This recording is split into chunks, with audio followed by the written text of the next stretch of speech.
Bonjour à tous, dans cette vidéo, nous allons voir comment déterminer un PGCD à l'aide de l'algorithme d'Euclide. Dans l'exemple, on demande dans chaque cas de déterminer le PGCD de A et de B à l'aide de l'algorithme d'Euclide. Alors, avant de faire cela, on va commencer par rappeler ce qu'est l'algorithme d'Euclide.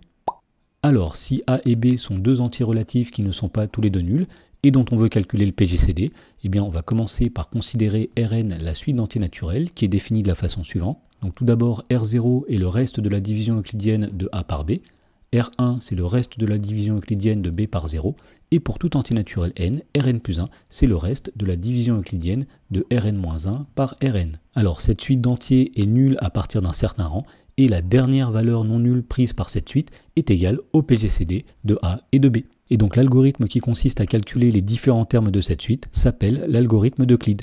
Alors voyons comment appliquer l'algorithme d'Euclide dans la première question, où on veut calculer le PGCD de 44 et de 26. Alors la première étape de l'algorithme d'Euclide va consister à effectuer la division euclidienne de 44 par 26. Alors 1 fois 26 c'est 26, 2 fois 26 c'est 52, on a dépassé 44, donc dans 44 il y a simplement 1 fois 26, et pour aller de 26 à 44 il faut 18, donc il va rester 18. Voilà, donc une fois qu'on a effectué la division euclidienne de 44 par 26, l'algorithme d'Euclide nous dit qu'il faut effectuer à présent la division euclidienne de 26 par 18. Donc on va chercher dans 26 combien de fois il y a 18. Alors dans 26 il y a 1 fois 18, et pour aller de 18 à 26 il y a 8, donc il va rester 8. Et l'algorithme d'Euclide nous dit qu'il faut continuer ces divisions euclidiennes jusqu'à ce que le reste soit égal à 0. Donc l'étape d'après dans l'algorithme d'Euclide, ça va être d'effectuer la division euclidienne de 18 par 8. Alors dans 18, combien de fois il y a 8? Alors 8 fois 2 c'est 16, et pour aller de 16 à 18 il y a 2,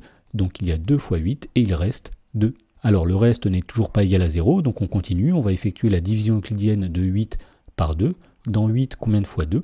Eh bien 4 fois, 2 fois 4, 8, et il reste 0. Voilà, et puisque nous sommes tombés sur un reste qui est égal à 0, l'algorithme va se terminer ici. Alors la propriété disait que la dernière valeur non nulle prise par la suite des restes est égale au PGCD.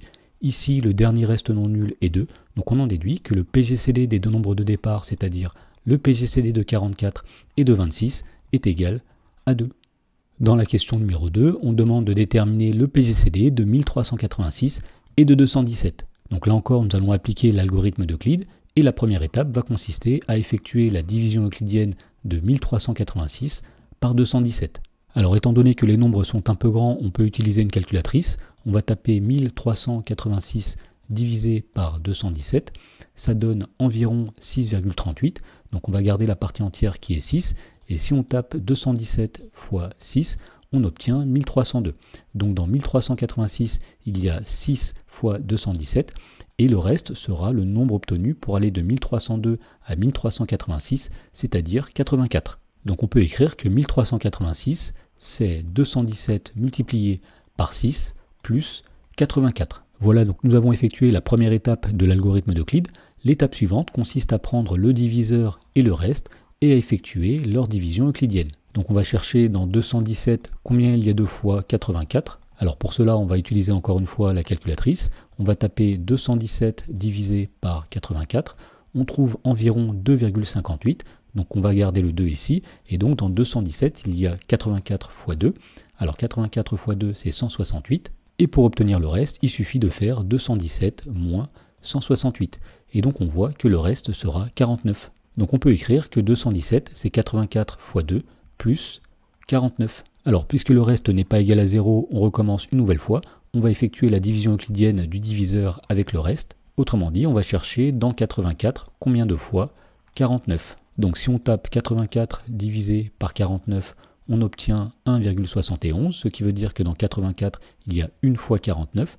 Et si on effectue 84 moins 1 fois 49, eh bien on obtient 35. Autrement dit, le reste sera 35. Donc on peut écrire que 84, c'est 49 fois 1 plus 35. Alors comme le reste n'est pas égal à 0, nous allons continuer. On va effectuer la division euclidienne de 49 par 35.